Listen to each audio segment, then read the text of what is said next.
Keith here. When I started making the first episode of, I had no experience doing podcast interviews, especially the technical side of things. It was a lot of confusing steps, setting up double enders or making do with low quality recordings on whatever app I could figure out. But it got a whole lot easier when I started using Zencastr. Made for podcasts, with Zencastr, it's so easy to do everything. You and your guests log in with a browser and record studio quality sound and up to 4K video, even with an unstable connection. And it's an all-in-one deal. You don't need a lot of different tools or services. With Zencastr, you can create your podcast all in one place and distribute it to Spotify, Apple, and other major platforms. If you've ever thought about making your own podcast, go to zencastr.com/pricing and use my code TFEO, and you'll get 30% off your first month of any Zencastr paid plan. I want you to have the same easy experience I do for all my podcasting and content needs. It's time to share your story on Zencastr. Hey, it's Keith. If you're a lover of audio drama like I am, you need to know about the Apollo app. Apollo is designed around audio drama, so finding your next story is easy. You can always listen through Apollo for free, but there's also the Apollo Plus subscription. With it, you get ad-free listening, exclusives, and other bonus content for over 40 shows. And 70% of the revenue on Apollo Plus goes to those creators. Join Apollo Plus through the Apollo Podcasts app or apollopods.com.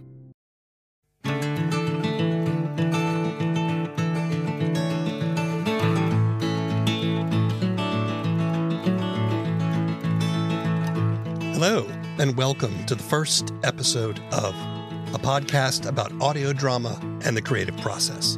I'm W. Keith Timms, audio drama producer and podcaster. In this show, I listen to the first episode of an audio drama, then have a discussion with the creators about their show, their methods, struggles, and successes. Today, we're discussing the first episode of Starship Q Star.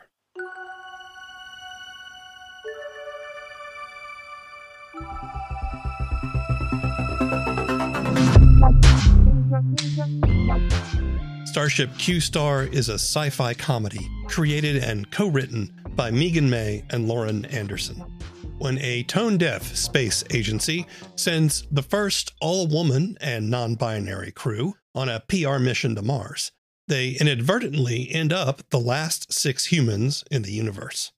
Led by co-captains and exes, Aurelia and Sim, Starship Q Star follows this extremely queer crew on their quest across the galaxy to find a new home. Since its release, Starship Q Star has won many awards for Best Comedy and Best Fiction at festivals all over the world.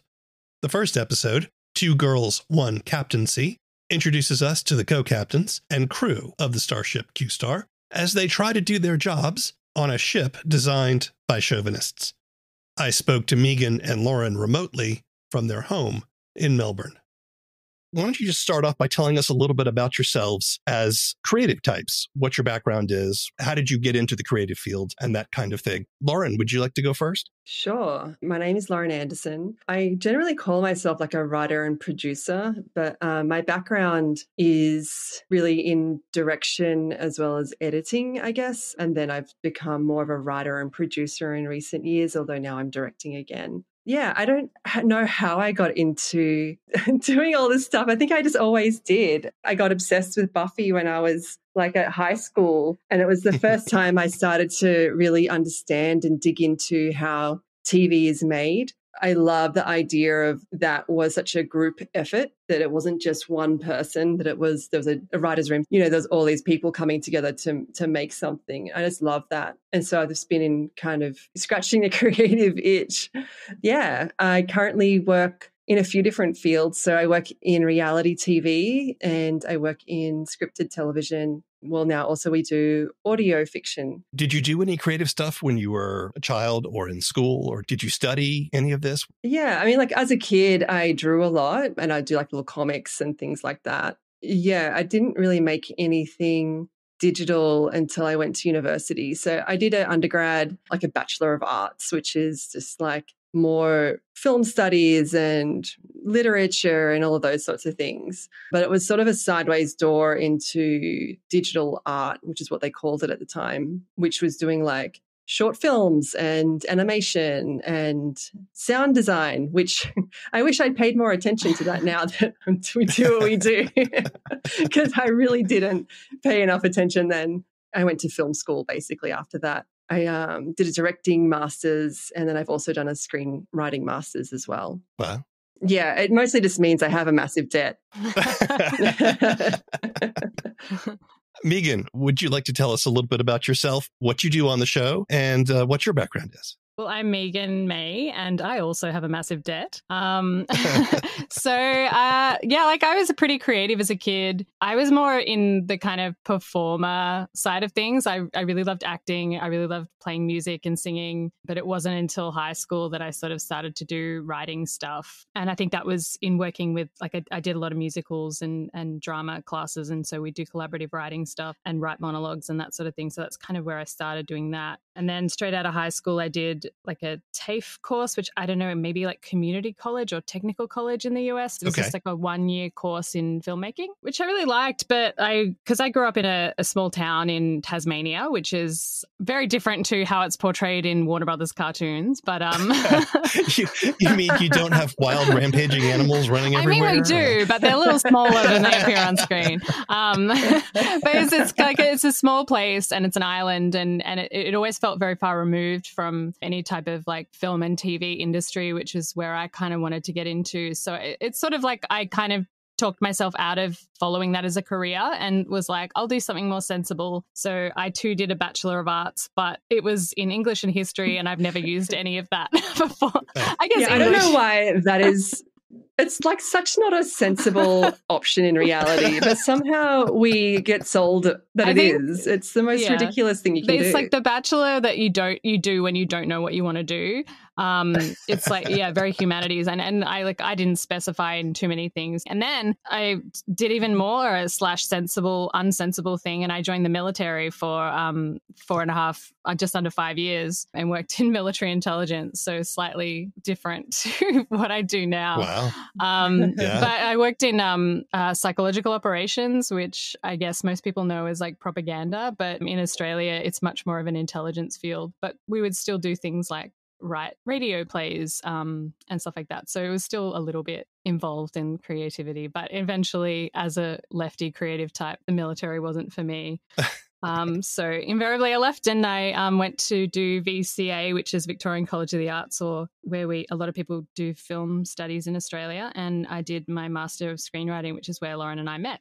Yeah, since then I've just been mostly focusing on writing. I've done a lot of development, and I've been in writer's assistant for a lot of writers' rooms for shows that have been made here. Now I was the co-writer with Lauren for the show. I produced it as well, and was the voice of the computer as well. Great. Yeah. So you both met in grad school. I guess I should ask specifically. You guys are together in a romantic sense. Is that fair to say? Very, we're engaged. So yes. Oh, congratulations. Very nice. So what made you, I don't want to get into your personal lives, but I'm just curious as to what attracted you to each other from an artistic standpoint. What made you all want to work together on a project like this or other projects? Yeah, I mean, we didn't actually work together for quite a while after we got to know each other, I suppose. It probably took a little while. But I distinctly remember that we were at the pub with some of our classmates, and she just pitched this idea that she had for something completely different. I just really loved it. It was like a funny, weird idea. And those are like what I love, is just funny, weird ideas. And so I just kept asking her about it. And then ultimately we worked on developing the idea for a little bit together. And that was how it sort of kicked off. And we just kept doing projects together after that. Yeah, so like, Meegan, would you have a different? No. I think for me, Lauren has a much more a much stronger comedy background. Like for me, I've mostly had written dramas and like more serious sort of sci-fi stuff. So I think like for me, like working with Lauren has been like kind of helping me unlock that comedy side, and I was always like really enjoyed her work and like the characters and the humor in her work. I felt like maybe I needed more of that, and I think that we balance each other out in terms of like I'm more of a plot driven person, Lauren's more of a character driven person, but then I think we find like a harmony in between us, and we've sort of both improved on the areas that we were maybe weaker in the start through working together. But we actually started working together before we started dating. So I don't know what that says about our working relationship. Must have been good enough. Yeah. Well, I didn't hear anything in your backgrounds about audio drama or podcasting or anything like that. How did you both come to that particular medium? I mean, we had done some theatre together, which we found really exciting, just the collaboration of it and the being able to make something like from start to finish and see it performed. I think that trying to do TV, particularly in Australia, it's very difficult to see things to fruition. You're forever like pitching things or writing first episodes. So it felt a bit like, we've got stories we want to tell. Didn't even really consider audio drama as an option, which is like a bit of a shame until kind of the pandemic hit and suddenly everyone was pivoting to podcasts. Our Writers Guild in Australia, they ran a competition over lockdown. I think everyone was scrambling to sort of save the creative arts. So they're like, let's do a competition for podcast writing. And they got sponsored by Audible and they ran this competition. And we're like, oh, this is an idea that we've had for a while and no one's ever going to make it as a TV show, surely. So let's pitch it for this. Australia is a really small market in terms of television. So it really limits what kinds of stories you can get up. Right. Because the budgets are small and people are very risk adverse. They want things that are quite broad, that are going to appeal to large audiences to try and get the biggest bang for your buck. For us, like as people who are really interested in creating sci-fi, that can be a problem. Yeah, audio drama just felt like a really great solution for that, where we knew we had these ideas already that then became Starship Q Star, which initially we were like sort of had dismissed in a way as something that we could never make because we just didn't see how we could get something to that scale up. Yeah. And then once we found it, it's just been like, oh my God, there's so much stuff. How do we not know? We're like always starving for queer content and like it's a very gay form of media. There's a lot of queer shows and it's like been so amazing to discover all this. And it's just like now we're like beating the drum and telling everyone we know about how great of a form it is. Talk to me about this show. What do you all think of Starship Q Star? What do you think about? I think sometimes when you're writing queer shows, there's a lot of worry about being a good representation and making sure that it has a good message or whatever. And we wanted to just make something that was fun and silly and that the characters just happen to be queer because that's our experience. Yeah, I think it's just like wholesome and fun and silly, but also the sci-fi and nods to that classic sci-fi that we both grew up on. Like we're both big Star Trek fans. I'm sure if you've listened, you can probably hear that influence. Like the very first opening of the first episode, I was like, that's a little bit like the Star Trek theme.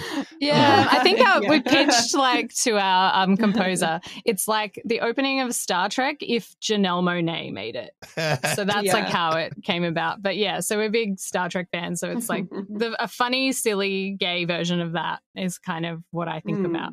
Like for me, like designing a comic character, you can't have good people. Like these people, you need to be very flawed. You need to be a little selfish or very selfish in your own way. You have to be kind of a bad person, or you need to be able to mine what the negative aspects of that person are, because that's what creates friction and that's what creates comedy. So it was really important to me that these characters should be very flawed, very chaotic, and it was important for us to have queer characters that could be really flawed, that could be really imperfect and really chaotic and selfish at times, and that for it to be okay, not needing them to be so saintly, which we feel was sort of a place that we've gotten to with, or had gotten to with a lot of queer television. Right. If you have a queer character, they've got to be either a victim or they've got to be perfectly saintly, right? Yeah, and that's the case of when you just have one character who is representing a community, whether it be, gender, sexuality or race, that it has become like a model, and you don't want to be like, oh, well, there's only one queer person, so they're the villain. But when you have the entire cast be queer, then we can make them terrible. That's a really interesting point. The thing I always like to remind when I'm directing actors or if I'm working on writing, is that the people in comedies, the characters don't think what's happening to them is funny. And that, for them, the stakes are real and they're very high. What is the genesis for this story? Where did it come from? So a few years ago, there was a viral news story that went around that I think it was a mistranslation of an original article that said NASA is considering all female crews to go to Mars because they won't have sex and relationships. And then obviously every queer woman was like, hang on a second. I got to tell you about a concept called lesbianism. But I think it was mistranslated because it was like something about pregnancy or whatever. But it was just like, it was a thing that had gone around, and we had seen it and laughed at it and said, oh, one day we'll make a show about that or something. We saw it come around and we were like, that would be a great show, but that someone is definitely making that show already. And so we just sort of left it. And then it came around again and we're like, we still haven't seen someone making that show. So maybe we should make that show. Yeah.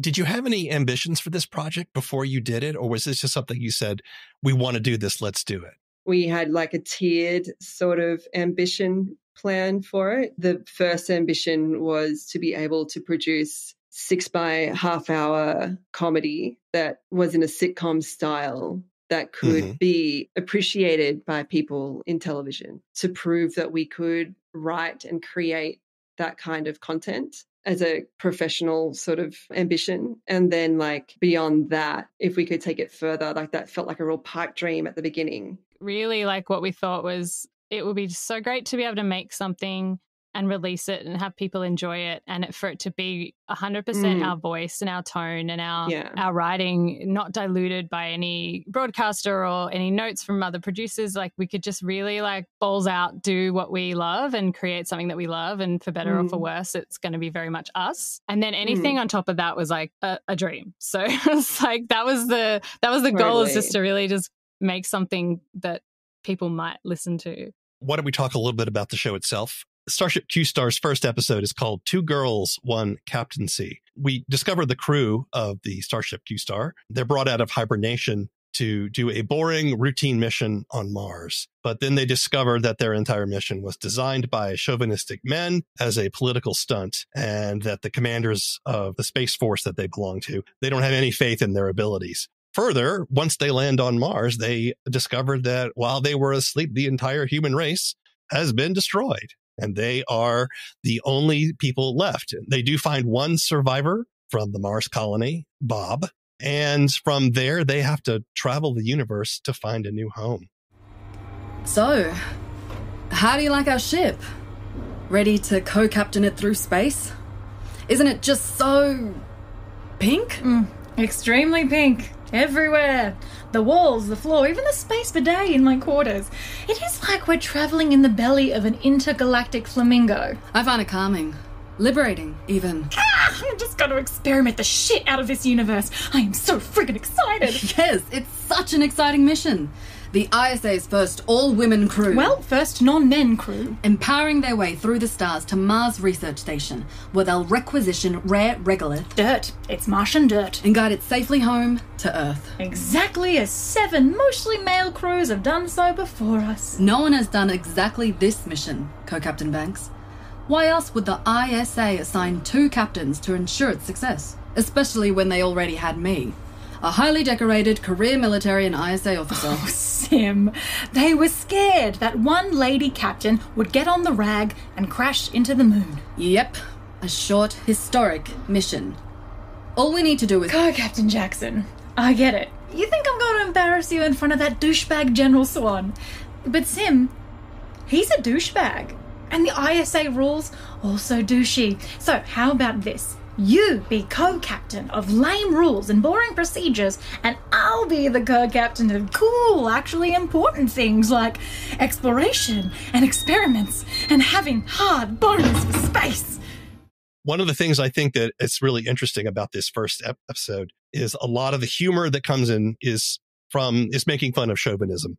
You know, you've got a lot of jokes about the way the very conservative male view of women and their ability or lack thereof is there. Like the controls don't even work because the ship is in womanual mode, which is a great joke. It's like nothing they can do actually works. They have high-heeled spacesuits. Everything is pink, right? It's a really great sort of skewer of that kind of worldview. Talk to me about why you wanted to focus sort of on that particular area for this first episode and why you wanted that to be the source of a lot of the humor here. I think it came from that article where it was this, well, at least perceived ignorance of women having full lives, and like whoever had designed this plan of an all-female mission because they're not going to hook up, just that kind of obliviousness to the actual situation. And I think it's just it comes from, like, I've been in the military, which is obviously very male dominated, and everything's designed for men, and you get treated a different way. And I think all of us have kind of worked, or at least Lauren has worked in male dominated fields. The film industry is very male dominated, and often there is a lack of understanding. And I think women in STEM probably face a lot of similar things. And that's just skewering that as far as possible. Like, it's obviously ridiculous. But I think some of it too came from the actual historical things, like Sally Ride getting tampons for her 6-day mission and them not knowing how many, because even though they're rocket scientists, they are like, is 100 enough for 6 days? So it's like that kind of ignorance, and like, obviously things are different now, but we were just kind of playing on that from then. Yeah. But like, I know, like, and in our research, I think also there were stories about that they had unwrapped all of the tampons as well. So they were just like floating around free to, I don't even know why they would do that. So, and then also just historically, like, there's often been an issue with spacesuits. They often don't have enough pieces for women to do spacewalks because they often have bigger suits. They might not be the size that the women need, or they don't have all of the parts available. So there's been an issue in the past, at least, where women haven't done as many spacewalks because there's just aren't suits that are available to them to actually do them. Yeah, I think there was the first all-women spacewalk was supposed to happen, but they only had one size small that was functional on the ship, so they had to cancel it. Yeah, so a lot of it did come from like real research and then just really pushing that as far as we could go. And I think too, like the kind of concept of the show a little bit for us is, you know, what would happen if you completely blew up the planet and started again, and what from Earth do you keep and what do you take to this new world? And I think so, sort of showing like the hangovers of patriarchy and, or like, you know, heteronormativity, I can't say that word, and like and then for like a bunch of queer characters, like how did they form their society and what do they carry over? Like Sim, the co-captain, is like very much a part of that organization and has a arc where they're like, it's very difficult for them to let go of those old structures and those old ideas that have been part of their life, and letting go of what's harmful to them and reimagining what their future is going to be. And it's, so I guess it's sort of representative of like, we're showing the worst of Earth in order to show like how we can rebuild it in a different way. Yeah. And that actually reminded me, like, during that time of early lockdown, there was that real sense of like, maybe this is going to change everything, you know, maybe it's going to be like a great reset of how society works. Like, there was this real optimism for a hot minute. And I think that kind of has bled into the show a bit. Yeah. Speaking of, here's the regolith. Mission objective C complete. Think, team, think. What really happened to Mars crew? Where did these strange plants come from? Could the Mars crew and the plants be one and the same? My God! I have a fun mystery. How do we achieve mission objective D, transporting the regolith into the hold? Oh, let's figure it out now. Whoa, what was that? That sounded like our new mission objective. Sounded like aliens to me. Objective alien. That sounds cool. Oh, shit. I hope insectoid alien babes didn't land and praying mantis the Mars crew. Oh, that'd be a disaster. Interesting hypothesis, Mo. However, I have read that mantis sexual cannibalism is far less common when the species are left undisturbed by scientists. But this is a research station, Solaris. It's full of disturbing scientists. Relax, everyone. Co-Captain Jackson and I know exactly what to do. That's right, Co-Captain Banks. It's time to get the Explore regolith on the station ship and get uncover out the of alien here. mystery. Oh, boy. One of the things I think is really funny is that you don't have one captain, you have two co-captains, Aurelia Banks and Sim Jackson, who happen to be exes as well. So Aurelia is a free spirit. She's a scientist. She wants to be liked by everybody. She wants to keep things rather loose. And then Sim, on the other hand, is a career military officer, very by the book, wants everything to be done according to protocol. And we also meet the three other members of the crew. We have Mo, who is the medical officer, who is, shall we say, libidinous, very, very eager to meet aliens and get romantic with them. We also have Dusty, who is the pilot, who's very competitive and very aggressive. And then we have Solaris, who's non-binary, an engineer who's young, and they seem like a prodigy type. I don't know if you were going for a Wesley Crusher kind of vibe there, but Hopefully less annoying. yeah. And then on Mars, they pick up Bob, who is a botanist. Bob is really just trying to figure out where he belongs in the world, not just in the crew, but just in life in general. And I think it's great that Bob is the token cis white straight guy. You got to have a token character in there, right? And the most beloved, I think, or at least one of, people love him. It's actually so funny the amount of lesbians who've said, I'm a lesbian, but I relate to Bob the most. Yeah. Everyone feels like Bob. Yeah. So I love that for Bob. You? Who are you? Who is you? And what do you want? Why are you just in tux and a bathrobe? It's gross! Answer me! I'm also wearing headphones. Come here! Gotcha! Where do you think you're going, Cinderella? I'm not Cinderella. Who are you then? Science Officer Bob Boyd. Botanist. Very delicate. Unable to touch the ground. Impressed by your strength. About to pee in fear. Dusty, put him down. Bob Boyd, where is Mars crew? Were they mantis? What? Turned into houseplants? What? No, I grew these plants. A less exciting but much more logical explanation strikes again. It's to help with oxygen. Because, the base is kind of falling apart. We noticed. Where are the crew? All I know is, I was having a nap a few months back, and when I woke up, everyone was gone. Just like my 6th birthday, all over again. Are you here to rescue me? Definitely not. Now, headphones back on. Music loud.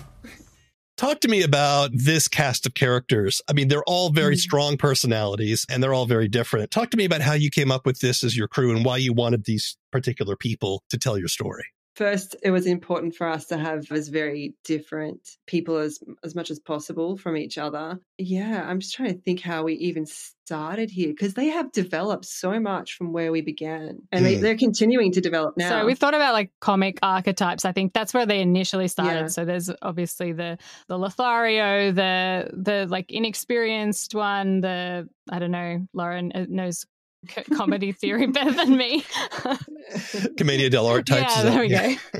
Yeah, we started with some of that and then that was sort of our very, very first starting point. But then we really dug into them. I think particularly we started with Sim and Aurelia as the starting point because they had the clearest friction between them. From there, we pivoted out what could be the next biggest contrast point. If someone is very free like Aurelia and someone's very restrained like Sim, then where do we go from there? What are other things that can rub these people the wrong way? Dusty, who has changed so much over the development, probably the most out of any of the characters. Initially, it was all about ambition. They were very ambitious. They wanted to be the best in the room. But I think that evolved to be someone who is more perceived to be the best in the room, but isn't necessarily interested in that and has a heart of gold. Mo and Solaris really quickly, Solaris was the smartest person in the room, but the most inexperienced with people. Right. And Mo probably has the most life experience, but doesn't know how to connect with anybody on an emotional level.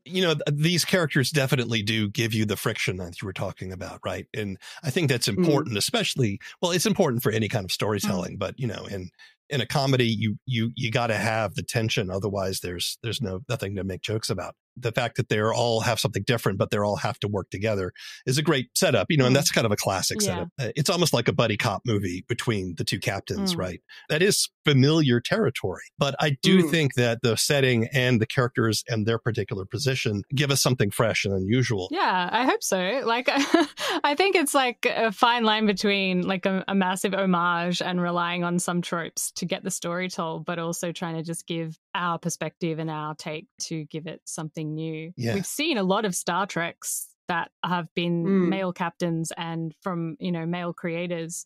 So it's now a comedy that is not from those people. So yeah. Well, I have to ask now, Voyager, yay or nay? Yay, for sure. Yay. I feel like 7 of 9 was like one of my big gay awakenings. So definitely yeah. Oh my God. Yeah. Same. Oh, I think I was a bit awake then, but I was just dying for her and Janeway to please get together. The Erst. My God. You clearly have queer rep going on here, but there's also, sometimes you talk about queer narratives, which is the story is changed because it reflects a particular non-heteronormative point of view. And I'm wondering, did you guys think about writing in a queer kind of way or telling this story from a queer perspective beyond simply representing the characters? I think maybe that's just an inherent thing, and thinking back about the way that the themes work for us, and that it feels like, I sometimes describe it as kind of like when you come out, start dating women, and suddenly, oh, I don't have to stick to those gender roles in a relationship, or, oh, I don't need to do that, or, oh, my partner will do this for me and we'll work together in this way, and things don't apply, and you sort of rebalance it. So I think in terms of the way we think about, I guess, relationships and friendships maybe are a little just queerer. Like maybe that's a specific way, but maybe that's more subconscious than conscious, I guess. Yeah. I disagree. I think it's such a queer show. And I think that is inherently in how the characters relate to each other, how they speak to each other, and how we've designed it. Like, I've made the short films about coming out, which, I'm so over it, I think for us, it's just like that just feels like that's what an inherently queer story has become in many circles. There's nothing wrong with those sorts of stories. I still love consuming them myself. But as a creator, I'm done with that now. We've done it. We want to be more than that. What does it look like to have a queer cast, queer characters that just can be inherently queer, but it's not all they talk about? Because I don't talk about it all day long as a queer person. I talk about many things. I do talk about being queer a lot, but, it's not all I am as well. I suppose, too, it's like the way that we handle things like, oh, suddenly 3 people are dating and then they're not, and it's fine. And maybe in our lives, like people suddenly being in a poly relationship, and then it's just like every day that just kind of happens. Or like people are friends with their ex more often in queer communities. So I guess it's just like telling the stories of characters that we know that represent people in our lives. It inherently becomes a queer story. So you've completed the full season. Yep. Yeah. Season 1's all done. And are you planning a second season? We are not right now because, Meegan, do you want to talk about why we're not doing a second season right now? Well, right now we're working on a short animated series based on the podcast, which we're very excited about. Oh, great. Yeah. Yeah. And then I think technically we can't make another season unless we get permission because it's through this program with our national broadcaster, the ABC here in Australia, and Screen Australia, who are our national funding body. And it's a program for comedy writers to make some shorts for a concept, and then it can potentially be made into a pilot. Part of that is we have to sign a 12-month option with the broadcaster that we can't make another anything from the show. Yeah. But I think they would let us if we wanted to. But I think we're just focusing on the animation now. That's really great. Well, I'm thinking about, since you're Star Trek fans, I'm thinking about Lower Decks. Yeah. Yeah, we're big fans of Lower Decks. So congratulations, by the way. That sounds like a fantastic way to go forward with the show. What do you struggle with? I think this show is what it is because we didn't have to think about other people and how much things cost and making sure it fits something to get something else. And I think a lot of times when we develop stuff, it's, oh, would they even make that in Australia? Probably not. Let's try something different. Yeah. Let's tweak this and let's like write it in a way that would be lower budget. I never think my writing is good enough. I've struggled to send it to people. I struggle to pitch my own writing, which is why I like working with a co-writer, because it feels less terrifying when you're both on the front page of a script. I often struggle to just do the creative part, and I think about the strategy and the plan and is it worth doing this, or will I waste my time and I should be doing a project that will help get me a job on this show, rather than just letting it be purely joyful and expressive. Thinking about like what expresses your voice versus what is a sellable concept, and deciding if it's more important to show someone your voice at that time than it is to have a concept they want to buy. We're starting to do a little bit of actual like writing with companies and with producers, and it's now having to be like, oh, okay, you have a very different idea of what I think this should be, but I have to like go in a different direction than my instincts would, and learning how to manage that. learning how to manage that, and learning how to do the best that you can, even if it's going against your natural instincts. And it's like learning to do some jobs as a job, and also to find the joy and the spark in something that doesn't necessarily give it to you initially. That's me.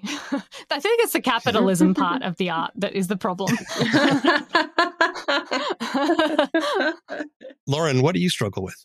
Learning to trust your voice, that your voice is the thing that is special about you, and that's what people are actually going to be interested in. I think that there's been a real lesson or confirmation of that in doing these projects, is that if you make something that really excites you and that you think is funny, or that you are willing to commit all this time to and enjoy, then chances are people will respond. And so I think it's been about really trusting yourself and to lean into all of those things. That's been something that I've gotten away from, leaning into that voice and those ideas that I have, and stop trying to push those into a perceived box that I think other people want, and just do what I want to do and pitch what I want to pitch. And I think that has been more successful, which sounds so obvious, but I think I just went down a path that was leading me in the wrong direction. How do you measure success? Well, I believe Lauren has said to me many times, can't you just enjoy the one good thing and stop like stressing about the next thing? The answer is no, you cannot. Look, I think it's really hard, because I think it's that thing. It's like you always, as a creative, it's like I want to do the next thing, and I want to make the next thing, or maybe that's just existing now. We are always having to be ready to find a next job. I think that I feel like the most successful when people tell us they love something and they connect it to it in a way that's meaningful, and that feels the most important, I guess. Like when we've had people send us messages going, oh yeah, like I was listening to your show, like my parents aren't supportive of me being queer, and I really like it was been really joyful to listen to it, and stuff like that makes you, and there's people in different countries that I would never have connected with in any other way. That feels really special. Paying rent is also amazing. Paying rent would be better. Very practical measure of success.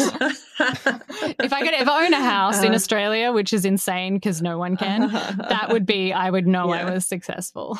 I've been working on this for a while, working on trying to change my perspective on success to be about what is fun, what do I enjoy, and am I having a good time? If I'm doing my work and I'm feeling like it's working with my life and I'm enjoying it and I'm making something that I'm having fun with, I think that's really successful, because I think I was sort of pursuing an idea for what it was to be successful in this field. And it's like the bar just keeps moving. So if you're always trying to shoot for a level of success, you'll never get there, because the next thing will come, or you should do the next thing, or you're not quite doing this or that. Like you can never quite get there. But if you're enjoying it and you're able to pay the rent and you're able to see your friends and you're able to express yourself and make something that's really entertaining, if I can do that, then I feel like I'm being successful. Ladies, the situation is deteriorating. I shudder to think of you all alone up there. No one to protect you but the binary robot. God, seriously, this guy! Under no circumstances are you to leave Mars base. Stay safe in the strong arms of your illustrious Mars crew. They'll know what to do.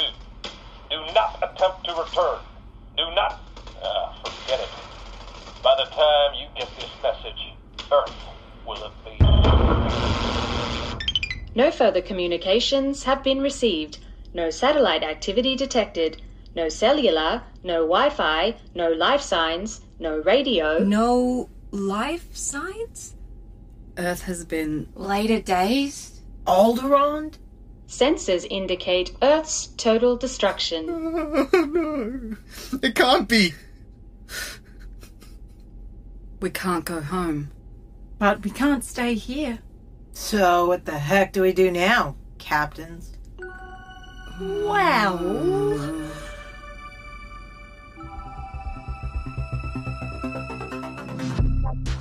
The comedy in Starship Q Star is energetic, over the top, and a little raunchy, but it's played with enthusiasm.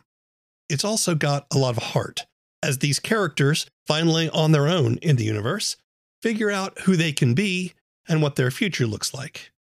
You can listen to Starship Q Star on most major podcast platforms, or see our show notes for more information. The first episode of is written and produced by W. Keith Timms. All the opinions expressed in this show belong to the people who expressed them, and not necessarily to anyone else. The theme song is Mockingbird by David Mumford. This show is a production of Alien Ghost Robot Creative Media. If you want more information, want to sign up for our newsletter, or are an audio drama creator and would like to be on the show, visit our website at TheFirstEpisodeOf.com. We're happy to be a part of the Audio Drama Lab, a Discord-based resource for audio drama development and networking. Check it out at audiodramalab.com. Keep telling stories. It's the only way we're going to get out of this mess. Until next time.